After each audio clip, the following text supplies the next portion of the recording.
Ola, buenos días.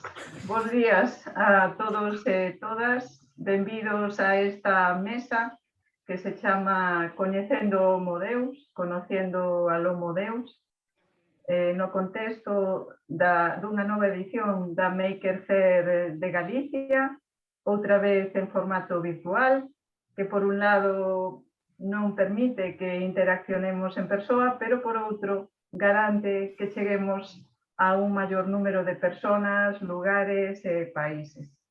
Eu chámome Beatriz Nolla, vou coordinar esta mesa, pero creédeme que é un auténtico placer e un privilexio estar aquí hoxe pola mañán nas xornadas de industria interaccionando cos tres poñentes.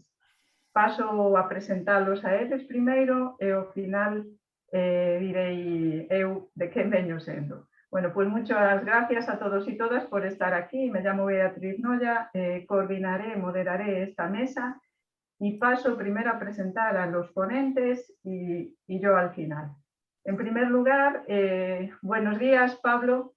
Me gustaría que nos hicieras una breve reseña de quién es Pablo López, ¿vale? En 2 minutitos. Muchas gracias. Muchas gracias, Bea. Muchas gracias, Maker Faire, por la invitación realizada a Galbit, a la Asociación Galega Blockchain IoT, que me ha nombrado pues, embajador en este caso para venir a hablar sobre datos, para venir a hablar sobre tecnología blockchain y mi experiencia en este área de innovación tecnológica, en la cual pues, bueno, hemos vivido varias revoluciones tecnológicas desde la era de Internet y estamos ahora inmersos en plena transformación digital. Y bueno, pues a lo largo de esta conversación pues podré contaros qué estamos haciendo, qué se está haciendo en el ámbito del open source, del software libre y del ámbito sobre todo de la investigación abierta, ¿no? El science, Open Science y bueno, pues qué relaciones tenemos esto dentro de este ámbito del Open Innovation, que sería un poco lo que nos engloba en todo este contexto. Vale, muchísimas gracias, Pablo. Si te parece, Eldara Rodríguez trabaja en Nanogap, una startup gallega que investiga en tecnologías disruptivas. Eldara, la palestra es tuya. Por favor, preséntate. Gracias. Hola, bueno, buenos días a todos. Muchas gracias por pensar a Maker Faire, a la organización, en nosotros una vez más. Que nos invitéis a estos saraos significa que seguimos estando ahí, que pensáis en nosotros, lo cual es un privilegio. Muchas gracias, Bea, por la presentación. Además, por fin nos volvemos a ver después de tanto tiempo y este encierro. Bueno, solo para poner un poco en contexto, como dijo Bea, yo soy responsable de innovación, o sea, de la transferencia tecnológica, digamos, ¿no? Dentro de Nanogap, que es una startup gallega, española, de nanomateriales con aplicaciones, sobre todo ahora nos estamos centrando en química verde o nuevas fuentes de energía y basadas en una plataforma tecnológica única que son los clústeres cuánticos atómicos. Estos son unas agrupaciones pequeñas de átomos que presentan unas propiedades muy disruptivas y muy interesantes, ¿no? Con ámbitos de aplicación muy variados, ¿no? Lo que nos permite esta plataforma es que seleccionando el número de átomos y el tipo de metales de los que están compuestos podemos llegar a distintas aplicaciones, entre ellas las que comentaba y que además ahora está de total prioridad, los temas de energía verde y producción de hidrógeno. Un poco para que os hagáis una idea de mi background, ¿no? para lo que yo pueda aportar en esta mesa, aparte de llevar ya más de 5 años trabajando en Nanogap, mi background es en investigación. Yo hice mi tesis doctoral en la Universidad de Santiago en el ámbito de la nanotecnología y los materiales avanzados, ¿no? Y ahora, pues como he dicho, me dedico más soy responsable de innovación, entonces me dedico más a temas de patentes y proyectos, ¿no? Y nada, y yo creo que por ahora así ya estamos ubicados. Muchísimas gracias, Eldara, por la presentación y efectivamente es un placer volver a vernos y que NanoGap siga en la brecha, por hablar coloquialmente. Bueno, llega ahora el turno, los últimos eran los primeros. Tengo el placer de presentaros a María Guix, que es investigadora, tiene un contrato postdoctoral Juan de la Cierva en el IBEC de Cataluña. Y María está trabajando en un campo súper interesante como es los nanomateriales y aplicaciones en nanorobótica. Y le dejo ya la palestra porque nadie mejor que ella misma para introducirnos en una píldora de 2 minutos qué hace exactamente. María, adelante. Pues muchas gracias por la introducción, Bea, y de entrada muchas gracias por considerarme como panelista en este round table, que en verdad es la primera vez que participo, así que es como una experiencia totalmente nueva. En mi caso concreto, el aporte o la perspectiva que creo que se puede dar es más desde el punto de vista de la academia, la gente que nos dedicamos más en hacer investigación fundamental, pero mi experiencia, que ha sido más en nanorobótica, que le llamamos, que son elementos móviles que se pueden controlar y que están a la nanoscala y que tienen un movimiento autónomo, que les llamamos. Entonces, lo que te permiten es, pues en el campo de la biomedicina, hacer una dispersión de los medicamentos más rápida o trabajar en una degradación en el ámbito medioambiental de ciertos pollutants que podemos encontrar en el ambiente, en el agua en particular. En mi caso, últimamente me he dedicado un poco más en la robótica viva, que se le llama, que es la impresión 3D de células y con una forma bien definida y que, digamos, se visiona como una robótica del futuro que se pueda regenerar, que pueda sentir y que pueda de alguna forma interaccionar y comunicarse. O sea, que ya no voy tanto a lo nano, aunque sí que utilizamos las nanopartículas para otros objetivos, ¿no? Y en todo eso mi punto de vista, o lo que habíamos comentado también con Bea, era aportar un poco, y linko aquí con lo que Pablo comentó, en el Open Science, ¿no? En cómo publicar de forma abierta para que estos datos que se generan de forma más fundamental se terminen transfiriendo y siendo útiles para la industria también, ¿no? Para el ciudadano de pie al final. Vale, muchísimas gracias. Pues bueno, ahora es mi turno. Como comentaba, soy Beatriz Noya, también soy doctorada por la Universidad de Santiago de Compostela. Posteriormente, durante unos años, realicé una estancia postdoctoral en Alemania. Entre el 2000 y el 2011 tuve la fortuna de trabajar como personal de investigación en I+D en diferentes entidades y empresas europeas, Suecia, Gran Bretaña, de vuelta en España. Amplié formación en torno al 2012-13 con un máster en gestión de proyectos ahí en Barcelona, en la Universidad Ramon Llull.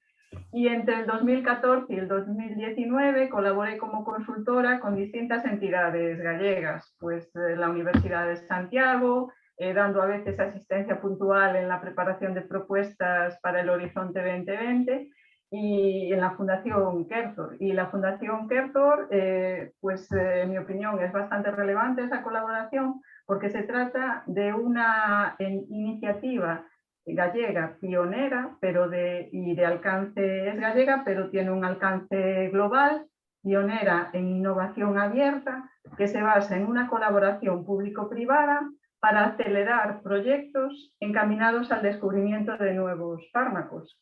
Entonces, encantada de estar aquí. El plan o los planes que tenemos para el desarrollo de esta mesa son los siguientes.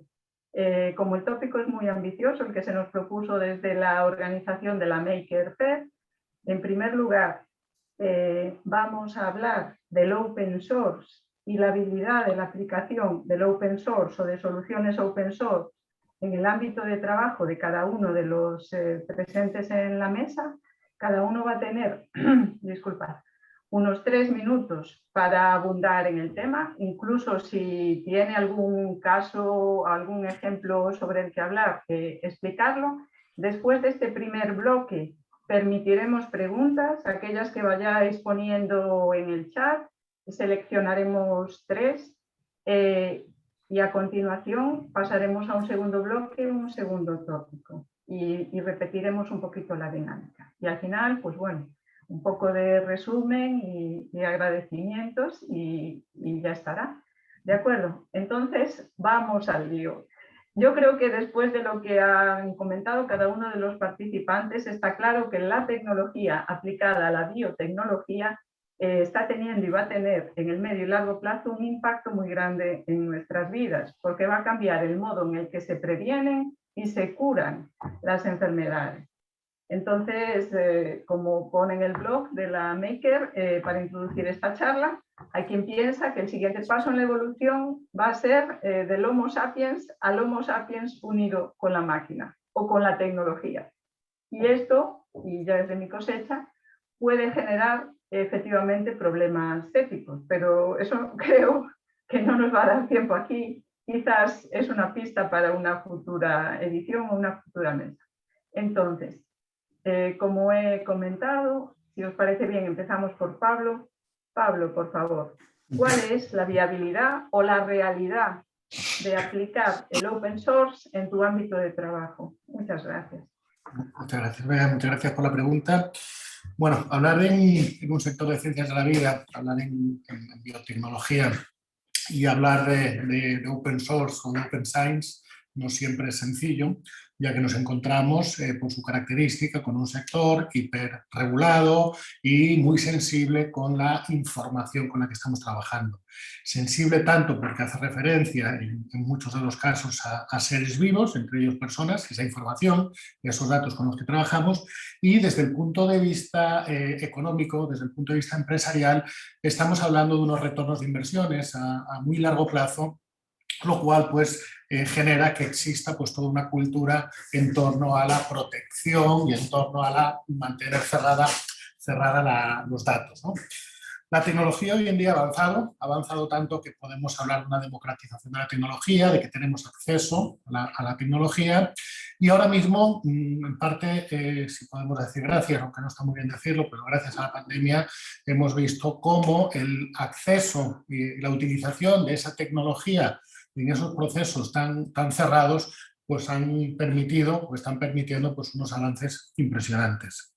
Lo cual no nos deja más que plantearnos cómo vamos a gestionar, bueno, pues a partir de ahora, todos estos datos y todas estas tecnologías que están en interacción continuamente, insisto, con seres vivos y con personas y que están permitiendo que podamos acelerar muchos procesos de innovación que antes, pues por rigor o por metodología o por regulación o por certificación, tenían que llevar una serie de tiempos. Me acuerdo hace 4 años, con un proyecto en el que estuve trabajando, en el que lo que tratábamos era de unificar 4 tecnologías, o mejor dicho, 4 proveedores tecnológicos relacionados con cardiopatías, que cada uno tenía su propia máquina, y la dificultad que nos encontrábamos era que el sanitario, el profesional sanitario, tenía que tener acceso a 4 plataformas diferentes para poder hacer seguimiento de todos sus pacientes, porque cada uno tenía lo suyo, ¿no? Y claro, esa interoperabilidad de datos que se pretendía que se consiguió pues a través de una capa superior en la arquitectura del software, pues ya nos hacía vislumbrar un poco pues, uno de esos problemas, ¿no? Y en aquel momento, en el año 2016, que fue cuando salió pues, ese manifiesto por el Open Science y se empezó a hablar pues, de cómo deben gestionarse los datos de manera encontrable, accesible, interoperable y que se puedan reutilizar, nos empieza a marcar un poco pues, este tipo de inquietudes, ¿no? el hecho de que queramos proteger nuestra tecnología, nuestra innovación en tecnología, tiene que ser compatible con que podamos optimizar el uso de esos datos. Y ahí es en donde nos estamos moviendo ahora, ¿no? Y utilizando pues, estos principios del FER, cruzándolos también con los principios de privacidad y con los principios de seguridad. Y aquí en esta confluencia, que es donde me encuentro yo, pues bueno, estamos trabajando con tecnología blockchain que nos permite, los registros de distribución, nos permiten poder trabajar esos datos, poder facilitar el acceso a esos datos y poder ser interoperables esos datos manteniendo la privacidad y manteniendo la seguridad.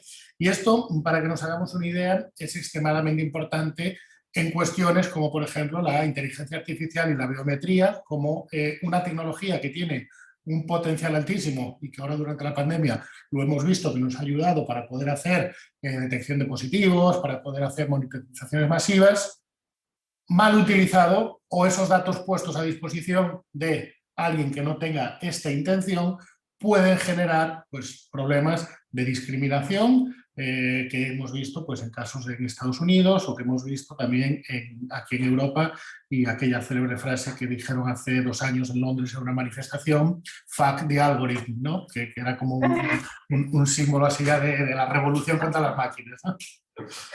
Sí, bueno, he levantado la mano porque es súper interesante, pero le has sacado mucho provecho a tu turno. Muchísimas gracias, Pablo. Seguro que tendremos preguntas en el chat. Adelante. Bueno, sí, Eldara, por favor, ¿qué opinas o cuál es la realidad o las posibilidades que le ves a la aplicación del open source en vuestra área, en NanoGAP? A ver, pongamos, en nuestro caso es un poco distinto porque es cierto que nosotros en la cadena de valor estamos muy al principio, o sea, no tenemos tanto problema con manejo de datos, con privacidad y demás, porque nosotros lo que hacemos son aplicaciones que luego desarrollamos aplicaciones para otros campos, o sea, ya se pelearán ellos con eso. Pero sí es cierto que todo el tema del Open Science es un tema muy sensible y bastante complicado. Somos industria y en general, cuando llega un accionista que va a meter dinero, una de las primeras cosas que ve es, dependiendo del campo, cómo protegido tienes todo. ¿Vale? Nadie va a meter dinero, bueno, en general, nadie quiere meter dinero en una empresa que luego no va a tener una capacidad de comercialización. Pero es cierto que proteger no significa cerrar, ¿vale? Hay que hacer un cambio de paradigma, porque es cierto, yo cuando estaba en la universidad y pensaba como investigadora en patentar, decía, oh no, eso mata la investigación. No es cierto, porque ahora estoy en el otro lado. Para nosotros, de hecho, esto del Open Science es fundamental porque nosotros hacemos una transferencia continua con el grupo de investigación que venimos de la Universidad de Santiago de Compostela, el NanoMag, de los profesores Arturo López Quintela y Pepe Rivas, y para nosotros es súper importante el control de los tiempos, ¿no? En cuanto tú tienes una idea que es susceptible de ser protegida porque es susceptible de ser comercializada, si tú no la vas a comercializar no tiene sentido que la protejas porque eso es súper caro. Entonces, se trata simplemente de presentar la patente y a partir de ahí la libertad es general. Tú puedes difundir la información. Lo que no puede hacer otro con tu protección es sacar dinero, lucrarse, comercializar. Pero sí que es cierto que puede usar todos esos datos que de hecho tú tienes que presentar. Tú a la hora de presentar una patente, es que me salen las palabras en inglés, perdona. Entonces, a la hora de presentar una patente, tú tienes que hacer una descripción de lo que vas a proteger y tienes que hacer una descripción con ejemplos que luego van a ser publicados, ¿no? a lo largo del tiempo, ¿no? Al año, a los 2 años. ¿Esto qué significa? Que eso va a estar, el resto de la gente va a poder utilizarlo para investigación, para desarrollar nuevas cosas. Lo que no va a poder hacer es comercializar algo que esté utilizando esa tecnología. Por lo tanto, a nosotros, a la hora de establecer la relación que tenemos con la universidad y de transferir los resultados, es súper importante el controlar esto. Por una parte, a nosotros nos permite comercializar, hacer la labor que tenemos que hacer, y por otra parte, a ellos les permite, una vez protegido, difundir, presentar las tesis doctorales que quieras, ir a los congresos que quieran y seguir investigando en ese tema. Y por otra parte, conseguir una fuente de financiación para seguir investigando, digamos, ¿no? Como que es una cuestión de simbiosis. Luego, por otra parte, sí que es cierto que para nosotros es complicado hablar de ciencia abierta y de fuentes abiertas, porque tú ya en el momento que empiezas a hablar con otras empresas siempre apareces con los acuerdos de confidencialidad, los NDAs famosos, y si no firmas eso yo no te voy a pasar nada y todos los papelitos tienen que ir marcados con confidencial. Yo creo que tiene que haber un cambio de mentalidad, tanto por la parte de, y esto seguro que María puede hablar más, tanto por parte de los organismos de investigación como por parte de las empresas. Ni contarlo todo es tan perjudicial, ni patentar es tan perjudicial. Se trata simplemente, yo creo, que haya más gente de la academia en la industria y de la industria en la academia, porque en el fondo hay muchísimas sinergias y yo creo que en el fondo se puede avanzar mucho más, sobre todo a la hora de llegar a aplicar este tipo de tecnologías tan disruptivas, y en eso María debe saber un montón, porque es cierto que en nanotecnología lleva siendo como súper prometedora desde hace muchos años y no ha sido ni está siendo nada fácil colocar soluciones que son buenísimas en el mercado. ¿Por qué? Porque los sectores industriales son súper cerrados. Hay algunos sectores que son muy cerrados y les cuesta, bueno, cerrados, y que a veces tienes que cambiar cadenas que llevan años funcionando de una manera. Entonces, digamos que tú hablabas de que el futuro igual pasa por el sumar la robótica. Yo lo veo complicado por cuestiones operativas, no por porque yo creo que las cuestiones éticas al final la sociedad se les está saldando como muy, muy así. Sí, disculpa, Lara, que ya tengo que interrumpirte, pero te agradezco mucho que hayas compartido pues, la aproximación de NanoGap y vuestra visión. Y es que además estás abriendo, coloquialmente hablando, muchos melones, porque estás hablando también, estás hablando de transferencia, estás hablando de las posibilidades igual de generación de industrias, empleos, de cambiar el paradigma de en qué se basa nuestra economía, es decir, pasar igual de depender tanto de los servicios hacia otro tipo de economía basada más en empresas tecnológicas y todo eso. Los de la Maker, si estáis por ahí, tomad nota porque en futuras ediciones, vamos, esto da para 50 mesas. Bien, pues muchísimas gracias, Eldara. Y ahora es el turno de María. A mí me gustaría muchísimo, pues igual que profundizaras en eso, en el open source, en tu ámbito, en la ciencia básica de la academia, y quizás incluso que interaccionaras, porque algunas cosas que han dicho Pablo y Eldara, yo creo que te apelan directamente. Venga, María, la palestra es tuya. Sí. Muchas gracias. Muchas gracias. No, sí, en verdad es una continuación de lo que han ido hablando Pablo y Eldara, pero digamos, primero de todo me gustaría explicar, porque no todo el mundo está familiarizado en cómo es que nosotros trabajamos en publicar. Entonces nosotros hacemos una investigación, tú te focalizas, sea en nanotecnología, lo que sea, tú defines tu tema, tu problema, lo que vas a solucionar. Cuando esto está hecho, nuestro objetivo principal es la publicación y es lo que tradicionalmente ha sido en academia. Tu objetivo como investigador es publicar para así después poder buscarte una agencia que te pueda dar dinero o funding, que es como lo decimos así en general, para continuar sobre lo que ya estabas haciendo. Así que te tienes que vender continuamente y hasta el día de hoy, yo diría que hasta los últimos 5 años era bastante común que esto solo se basaba en lo que venía siendo solo publicaciones. Pero ese cambio de mentalidad que Eldara comentaba se está dando. Yo lo he vivido porque estamos en un laboratorio que es muy activo trabajando con hospitales. O sea, ya estamos realmente en ese touch de movernos a la clínica y aún no está comercializado, pero eso ha hecho que tengamos que aprender cuáles son los pasos previos a la publicación. Entonces, como os decía, nosotros un objetivo es, vamos a publicar, buscabas tu revista, normalmente las revistas más buenas son cerradas, no son open source, que quiere decir que aparte de ser cerrada y que la gente no podrá acceder, tú tienes que pagar para publicar ahí, y no poco que pagas, bastante. Entonces, Esto ha ido cambiando, la gente, aunque las de más alto impacto, Nature, Science, las que conocemos más, siguen siendo de pago, han salido toda una serie de revistas que sí son abiertas. ¿Qué significa eso? Que cuando tú publicas allí, todo el mundo tiene acceso. Cualquier persona, ¿no? Desde las industrias hasta la persona de pie que quiera interesarse por ese tema, clica, le baja el PDF y puede leer.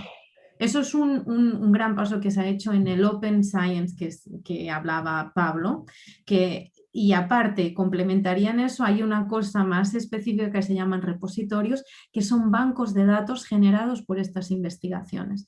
Estos bancos de datos pueden acceder quien quiera, ¿no? en eso. Eso sería más lo que es cómo publicar, cómo dar a conocer tu material. Pero es muy importante que antes que eso pase, se proteja cualquier propiedad intelectual que pueda ser, lo que comentaba Aldara, ¿no?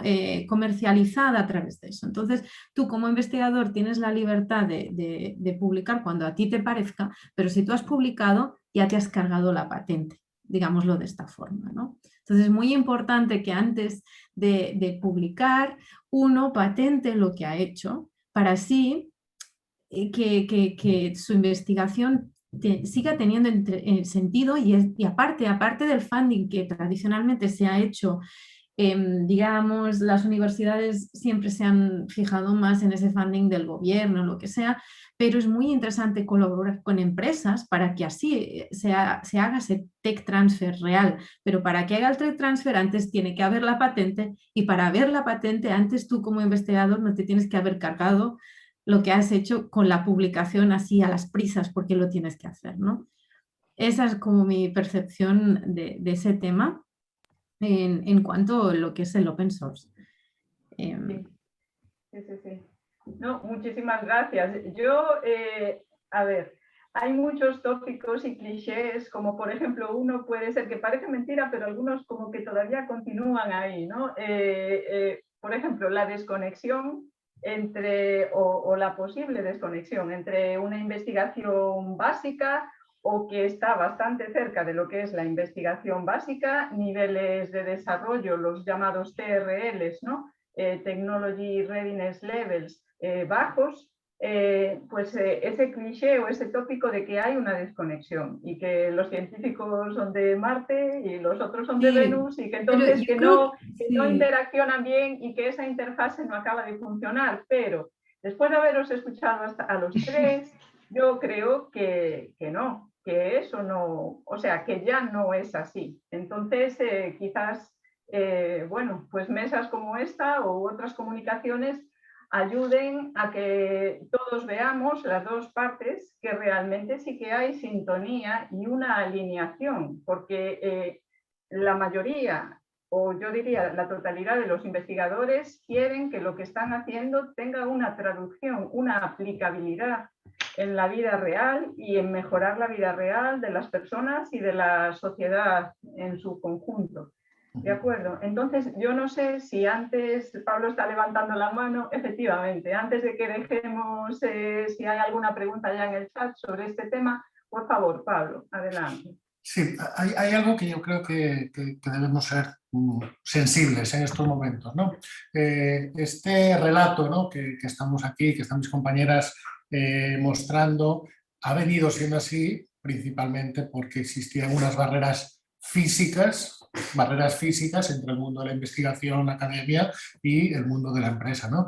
Y normalmente la empresa aparecía al final del proceso, ¿no? En esa famosa transferencia, llamémosle spin-off, llamémosle la forma que sea. La digitalización lo que nos está permitiendo es que podamos vivir este camino juntos desde el principio.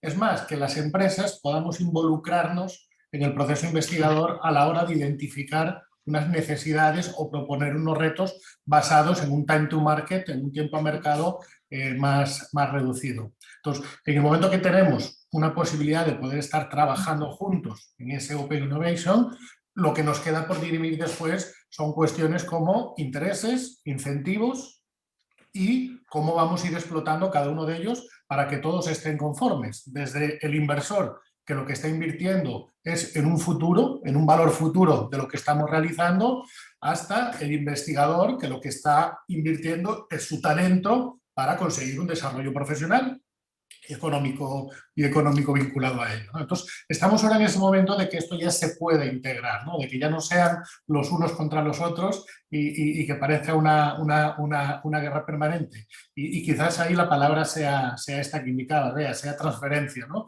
Vivir esto como un ciclo continuo, ¿no? De transferencia continua de conocimiento al mercado, ¿no? Sí. Yo A también, ver, sí, adelante, Dara, sí. yo diría que es cierto que, porque tú comentabas, Bea, que ahora esto empieza a ver lo que ya hay empresas, grupos de investigación, colaboración. También hay que decir que yo creo que, claro, esto sucede sobre todo en sitios en los que sean, o sea, con empresas como nosotros, que somos startups, que ya venimos de la universidad, que ya parte somos gente que viene de la investigación y sabemos cómo se piensa de un lado y del otro. Y es cierto, pero sí que es cierto que sectores más tradicionales, industrias más tradicionales están totalmente fuera de esto. Sobre todo porque no necesitan a lo mejor buscar financiación ni buscar, yo qué sé, buscar nuevas soluciones.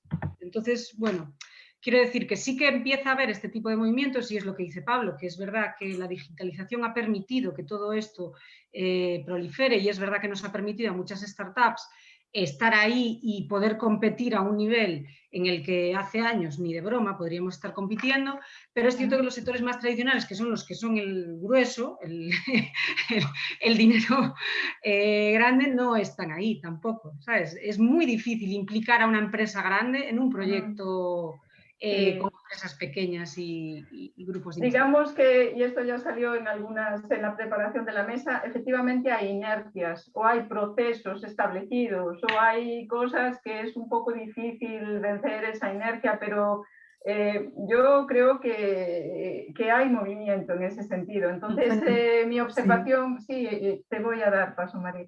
Mi observación era que realmente bajo la superficie es como cuando tú tienes una capa de hielo, pero debajo el agua está fluida, o sea, es líquida y fluye. Entonces yo creo que eso hay, simplemente igual habría que trabajar más en visibilizarlo para que otros tomen ejemplo, vean que no es tan difícil y poquito a poco se suban al carro. Bueno, María, adelante. Y luego ya tengo aquí una pregunta súper interesante en el chat que tenemos voy súper rápida, porque por eso iba como metiéndome solo porque va en línea en lo que decían.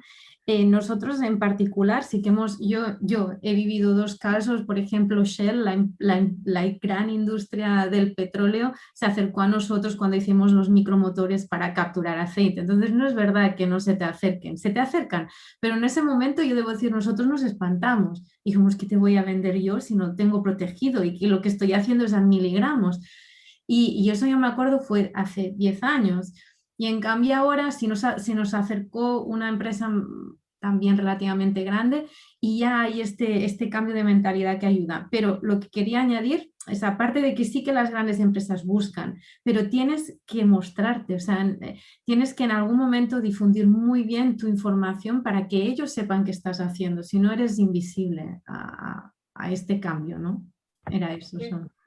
Sí, no, perfecto. Y es una aportación muy valiosa e interesante. Es como tienes que hablar. Y como decía alguien a quien invitó Lagaín de una escuela de negocios de Texas, sal del edificio y cuéntales a los demás lo que haces, ¿vale? Y entonces, si como dice Pablo también hay comunicación y hay conocimiento, pues oye, intentaremos desde un principio aunar y a veces apoyarse, ¿vale? Porque al final, con el principio de ganar, de que todos ganen, posiblemente la colaboración al final sea un éxito. Bien, después de este bloque, que veo que daría para mucho más, pero no hay tiempo, tenemos aquí en el chat una pregunta muy interesante y es, ¿no creéis que un punto por el que el open source o la open science nos impone es porque no se sabe construir una comunidad abierta alrededor de una investigación o de un proyecto?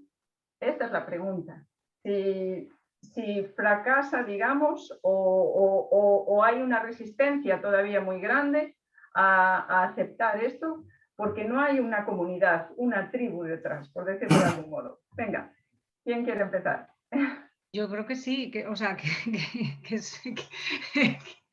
está muy bien definido, es cierto. O sea, construir una comunidad no es fácil. Y construir una comunidad de gente tan diversa, con barreras y lenguajes tan distintos, súper complicado. Es verdad que igual parte de la solución puede que venga de lo que comenta Pablo, de la digitalización, de que al final, pues todos en LinkedIn hablamos igual, digamos, ¿no? Por decirlo así de una manera sencilla. Pero sí, es cierto. Y los tiempos son muy distintos. Yo creo que por ahora todavía los tiempos entre la industrias distintas, pero no es lo mismo una industria de materiales y el sector farmacéutico. Yo creo que sí, que es uno de los grandes problemas. Porque realmente, si se pudiera construir esa comunidad, realmente se vería el win-win. Ahí totalmente de acuerdo, ¿no? Es decir, las comunidades abiertas en unos sectores intensivos en inversión, intensivos en conocimiento, intensivos en tecnología, que se tienden a crear silos en donde no se comparte ese conocimiento, precisamente por lo que estamos un poco comentando aquí, ¿no? de intereses diferentes y diferentes asimetrías de información que se producen para en función de qué momento llegues, mayor éxito, menor éxito tengas, es lo que hasta ahora pues ha creado que, bueno, pues a veces para acceder a un conocimiento te tengas que ir a ese congreso en una ciudad en Eslovaquia porque va a estar ese profesor y es la única vez que vas a tener oportunidad de que ese señor lea algo en público. Y no hay otra, ¿no? Ahora esto está cambiando, ¿no? Y cada vez más, y bueno, este punto de las comunidades del open source, del open science, las plataformas digitales ahora son las que nos permiten no solo generar esa comunidad, sino también pues, estos modelos de negocio de tokens y de datos de valor son los que nos van a permitir también que exista un mercado que soporte esa comunidad y lo haga sostenible, ¿no? Sí. Y yo añadiría más que de verdad está habiendo un cambio de mentalidad en todo el mundo universitario y de la academia.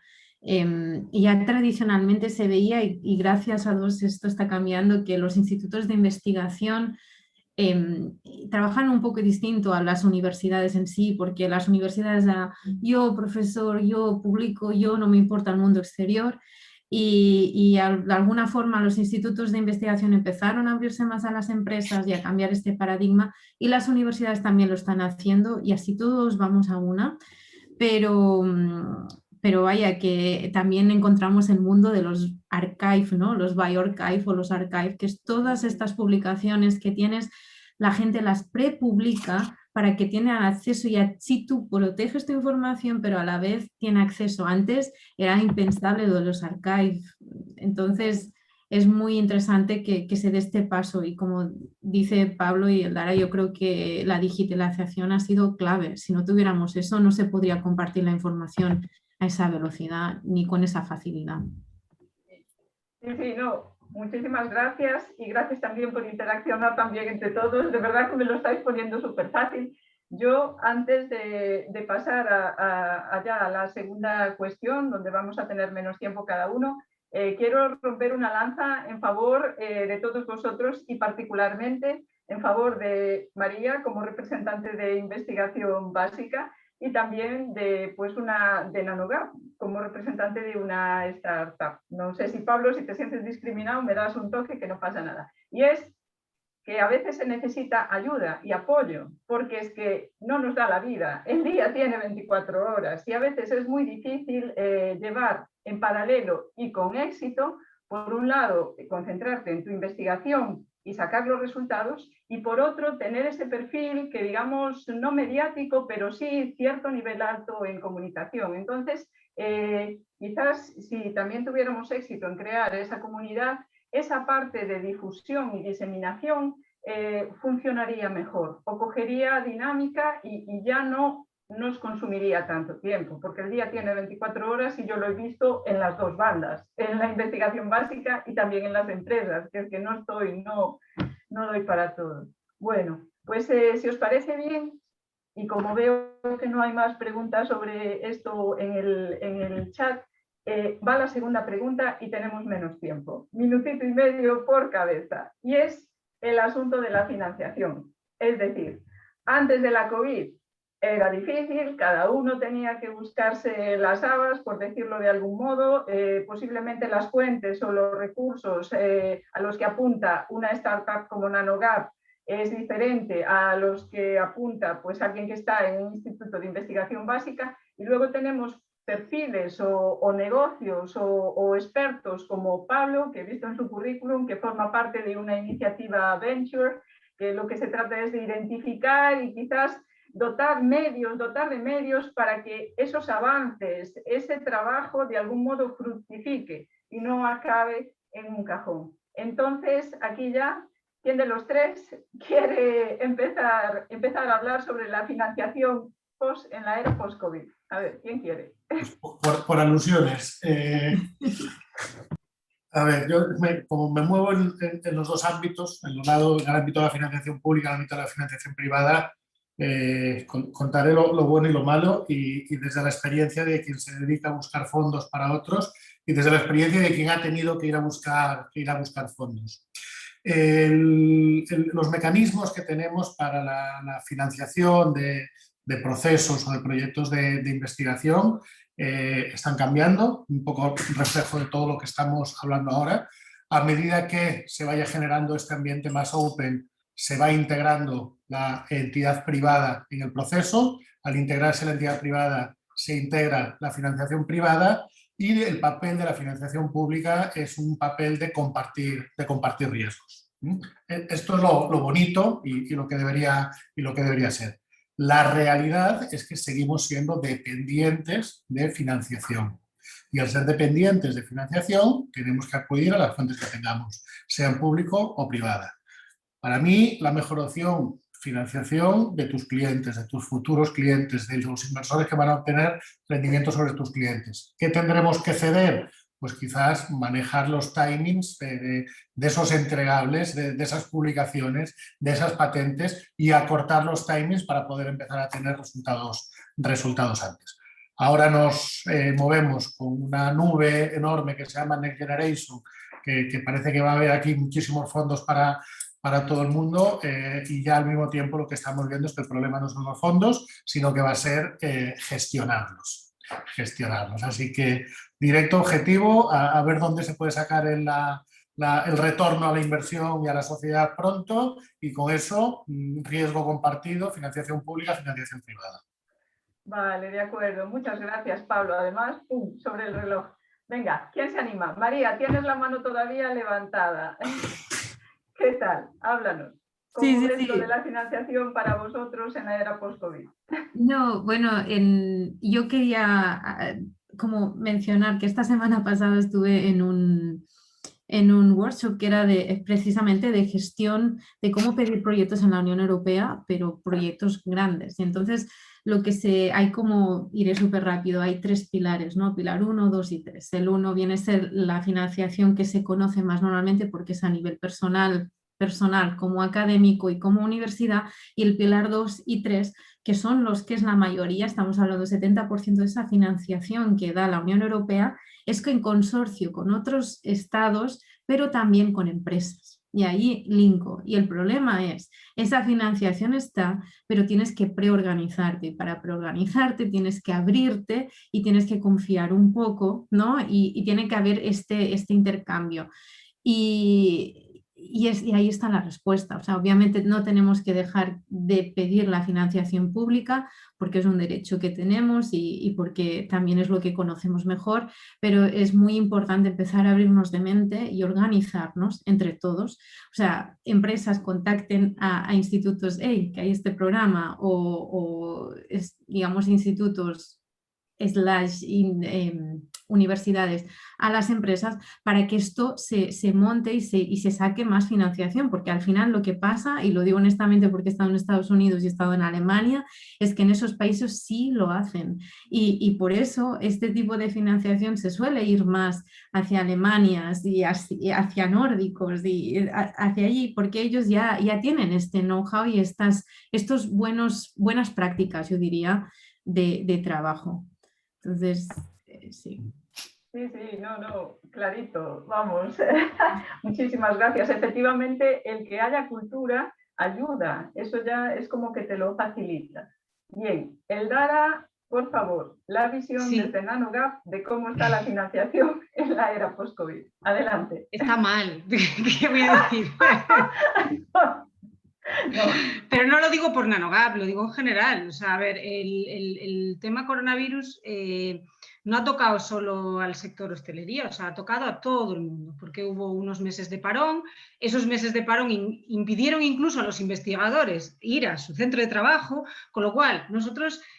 El tema era, nosotros estamos cerrados, están cerrados los centros de investigación, con lo cual tampoco tienes donde, quiero decir, nos ha tocado a todos. Y las fuentes de financiación, vale, las públicas, pues siguieron más o menos activas y además facilitaron porque te permitieron que pudieras aplazar las justificaciones, adelantar un dinero en ese sentido, pues bien, pero es cierto que los fondos de inversión se quedaron en stand-by. Digamos, a ver a dónde va esto, no voy a meter así la mano tal, pero bueno, es cierto que ahora ya empieza a haber movimiento y ahora ya está llegando se ha acabado Horizonte 2020, empieza Horizonte Europe ahora, está entrando y bueno, se están definiendo un poco las nuevas reglas de participación y demás, que bueno, en el fondo va a ser lo mismo, pero bueno, con unas pinceladas. Es cierto que la apuesta fuerte está por ir a instrumentos como el que se llamaba antes el SMI Instrument o que ahora se llama EIC, creo que es European Innovation. EIC Pathfinder le llaman. Es Pathfinder, que queda muchísimo más así, con mucha fuerza, ¿no? Que un poco se basa en lo que dice Pablo, lo de compartir financiación, porque Europa te ofrece, Europa ahí lo que pretende es que tú vayas con una idea que no puede encontrar dinero en otra parte, pero que es la repera, o sea, tienes que ir con todo porque tú tienes algo que es lo mejor, tan bueno y tan arriesgado, que ningún fondo de inversión te va a meter dinero, entonces tú les tienes que demostrar que vale y entonces ellos te ponen una parte, pero bueno, luego tienes que conseguir captar financiación extra. Entonces lo que comentaba Paula ahí, ¿no? Digamos que ahí la Unión Europea lo que pretende es eso, ¿no? El compatibilizar los dos tipos de financiación.